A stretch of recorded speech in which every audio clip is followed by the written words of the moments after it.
Et yo YouTube! Aujourd'hui on va parler de deux nouveaux produits de Vaxi, une marque qui ne cesse d'améliorer ses produits à chaque itération. On parlera d'abord de leur nouvelle souris, la XV2, que je considère comme parfaite, avec juste le poids qui pourrait être l'élément discutable dans les standards de chacun. Mais on aura aussi les tapis PEK en fin de vidéo. Tout m'a été envoyé par la marque il y a un mois, mais je suis bien sûr complètement libre de dire et faire ce que je veux avec eux. Il m'a en fait juste été demandé d'attendre aujourd'hui pour la fin de la période d'embargo de la souris. Mais bref, si vous suivez ma chaîne, vous savez que j'ai possédé plus de 160 souris en les testant à chaque fois sur des FPS compétitifs. Et ce que je considère comme parfait ici, c'est l'ensemble des éléments de la souris, en comparaison à toutes les autres références que j'ai pu tester. Que ce soit la solidité de la coque, le feeling en main, les clics, la molette, les boutons latéraux, les performances du capteur, ou encore d'autres éléments dont on parlera, je trouve tout simplement que la XV2 se situe tout le temps dans le top tier de ce qui se fait en 2025. Et d'ailleurs, si vous regardez toutes mes reviews des souris Vaxi, vous remarquerez qu'à chaque fois, je signale qu'ils arrivent à améliorer les points qui leur manquent pour atteindre cette perfection, en partant donc d'une base qui est déjà très bonne quand même. Globalement, pour vous retracer leur parcours, ils ont d'abord commencé à sortir des modèles filaires de différentes formes, et cela même quand le sans-fil devenait populaire en e-sport. Ils sont ensuite passés sur du sans-fil en actualisant des choses comme la molette ou le passage en 4K Hz. Et maintenant, dans leur dernière génération, ils ressortent tous leurs modèles avec un portage logiciel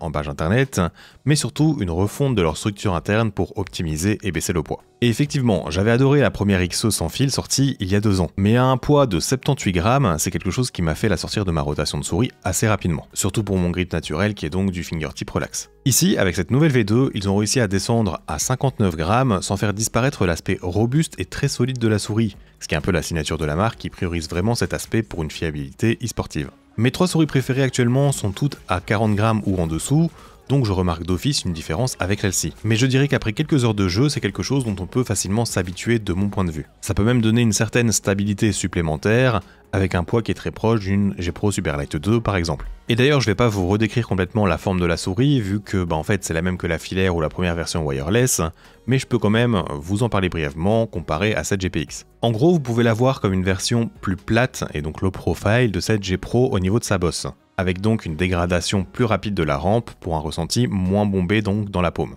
Et pour les courbes des côtés, c'est plus prononcé sur la XE au niveau du creux présent au centre, vu qu'en fait son arrière s'élargit de manière plus conséquente. Voilà, je vous propose maintenant de passer aux features principales. Cela va sûrement être un petit segment car comme je vous le disais, je trouve que tout est réussi ici. Les clics principaux ont un peu changé au fil des modèles chez la marque, mais leur choix de switch mécanique est vraiment souvent toujours tourné de la même manière, c'est-à-dire une pression légère avec un ressenti clicky toujours présent et agréable. Ma copine n'a quasiment pas de pré-travel et très peu de post-travel, offrant une expérience de clic très spammable et réactif. Si toutes les souris avaient cette implémentation, cela ne me dérangeait aucunement. Au niveau des latéraux, je trouve qu'ils respirent clairement la qualité. Ils ont une certaine fermeté qui n'est pas toujours quelque chose qu'on va retrouver chez d'autres. Et encore ici, on est sur une pression assez fine, très spammable et réactive. Il y a quand même moyen de faire plus léger que ça, avec peut-être un peu plus de trajet total pour une vraie perfection selon moi, mais peu n'importe le jeu, il n'y aura bien sûr aucun problème. Et pour finir avec la molette, de toutes les souris que je teste ces derniers temps, elle fait partie de celle qui a le plus gros ressenti d'écran, sans pour autant la rendre plus lourde, ce qui fait que je la classe dans les meilleurs de ce qui se fait. Avec un défilement rapide sans trop de retenue, mais une bonne tactilité, c'est vraiment ce que je préfère depuis des années moi. Sur cette V2, le clic de cette molette est aussi parfaitement réussi, la pression nécessaire pour l'activer n'est pas lourde comparée à d'autres modèles de la marque, et c'est donc possible de la double-clic, même si plus de 2 pressions d'affilée, ça devient compliqué. Je vous propose donc maintenant d'écouter tous ces éléments dans un rapide sound test.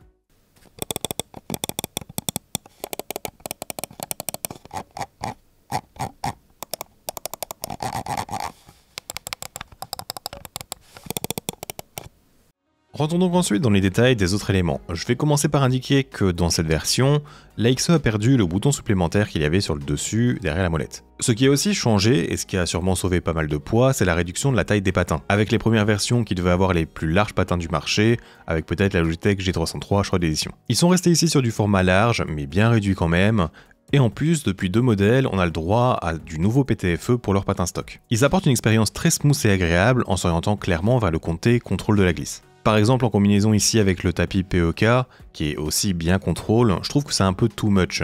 Mais à contrario, j'ai vraiment kiffé l'utiliser sur des tapis rapides et texturés. Après, comme vous l'avez sûrement constaté, le bouton on-off et l'autre pour les réglages sont en haut à gauche de la souris, ce qui est j'imagine un changement opéré quand ils ont cherché à optimiser la structure interne pour le poids de la souris. Ensuite, encore dans ce qui a changé, on est sur le dernier Pixar 3950 en capteur, mais aussi et surtout une version page internet du logiciel pour la personnalisation de l'électronique de la souris. Ils l'ont appelé Vaxi Control Center et c'est très simple et complet. Le premier onglet est un récap des réglages actuels, le deuxième sert à régler et enlever les propositions du DPI, Click Latency et Polling Rate, pour switch au moins de choix avec le bouton physique. Le troisième regroupe des choix des modes et Motion Sync, vous permettant d'économiser sur la batterie ou non, mais aussi le choix du LOD avec les valeurs indiquées. Et finalement, le quatrième sert à remapper les clics si besoin. Vous remarquerez aussi qu'en haut à gauche, il y a l'indication sur le niveau de batterie restant, mais aussi en plus une estimation de combien de temps elle va tenir. Une feature que je trouve utile et sympathique, surtout si vous voulez connaître les valeurs avec les différents modes et polling rate. Revenons maintenant à la souris, et dans ce qui n'a pas changé, il y a comme je disais la qualité de la coque, son revêtement très agrippant même dans les nouvelles couleurs, et son prix conséquent qui sera j'imagine de 160 € avec le dongle 4K inclus. D'ailleurs, pour conclure là-dessus, je trouve personnellement que le 4000 Hz de chez Vaxi a une vraie plus-value. En fait, je n'en parle pas souvent en détail dans mes autres reviews car c'est difficile de constater une vraie variation chez tous les modèles et marques de souris. Et donc, pour que je le remarque ici, c'est que j'ai ressenti quelque chose de positif qui peut améliorer l'expérience globale de jeu. Je ne dis pas vous rendre plus fort, je dis améliorer l'expérience. Du coup voilà pour cette XV2, et après tout ce que j'ai pu tester, je la placerai probablement dans les 5 meilleures souris disponibles actuellement en 2025, en excluant bien sûr le facteur forme qui n'est pas un élément quantifiable. Partons maintenant sur une rapide review du tapis présent sur mon bureau, le PEK.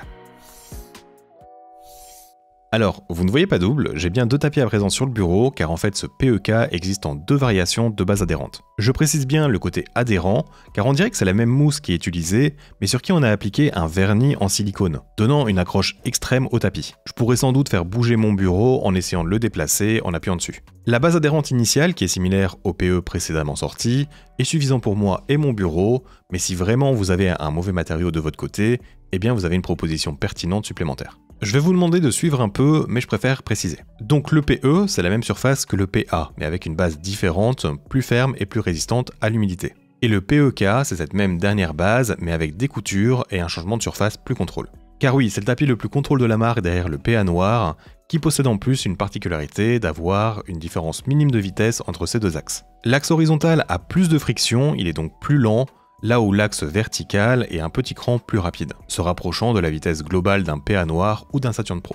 Et pour votre information complémentaire, peu importe l'axe, il est donc aussi plus lent qu'un SteelSeries QCK Performance Balance. Le tapis qui me fait le plus penser au PEK niveau surface, c'est le Pulsar Paraglide que j'ai review il y a peu, c'est-à-dire du tissu avec une micro-texture très prononcée. Ce sont deux tapis qui vont être pas mal rêches au toucher et qui vont pas vraiment permettre d'utiliser une manchette sans s'y accrocher. Ça capture aussi facilement des petites poussières. Et d'ailleurs, ce Paraglide avait lui aussi une différence de friction, mais c'était inversé, comme s'il l'avait tourné à 90 degrés. Je trouve que le PEK est donc plus pertinent sur ce point, du moins pour une utilisation pour des tacs FPS, qui est clairement la cible de ce tapis de mon point de vue. Vous aurez une bonne dose de contrôle sur le placement initial de votre curseur ou l'ajustement sur des têtes, mais vous aurez en fait plus d'ouverture dans les mouvements verticaux inattendus, ou alors le contrôle du recul d'une arme. Si vous avez besoin de plus de vitesse au global, vous pouvez bien sûr changer vos patins, et la base ferme est complètement compatible avec l'utilisation de dots.